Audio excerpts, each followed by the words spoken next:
નમસ્કાર મિત્રો, વિડીયોમાં તમારું સ્વાગત છે। જી હા મિત્રો, અત્યારે હાલના સૌથી મોટા અને દુઃખદ સમાચાર સામે આવી રહ્યા છે। તો મિત્રો, સમાચારમાં વાત કરીએ તો ઉત્તર પ્રદેશના લખનૌમાં ગુરુવારે પોજ વિસ્તારમાં બનેલી એક ગંભીર ઘટનાએ ચકચાર મચાવી દીધી છે। ગોમતીનગર વિસ્તારમાં બપોરના સમયે એક બેંકના રિલેશન મેનેજર તરીકે કામ કરતી મહિલાને ગોળી મારીને હત્યા કરવામાં આવી હતી। પ્રાથમિક તપાસમાં સામે આવ્યું છે કે મહિલાના પતિએ આ હત્યા કરી હતી।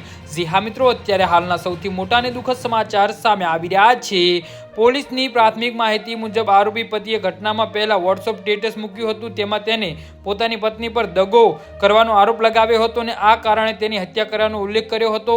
આ ઉપરાંત તેને પોતાની બહેનને પણ મારી નાખવાનો અને ત્યારબાદ આત્મહત્યા કરવાની વાત લખી હતી અને આ સ્ટેટસ બાદ પરિવારજનો અને નજીકના લોકોએ ઘટનાની ગંભીરતા સમજી હતી। જોકે ત્યાં સુધી આરોપીએ પોતાની પત્ની અને બહેનને ગોળી મારી દીધી હતી અને પોતે જ પણ જીવન ટૂંકાવી દીધું હતું।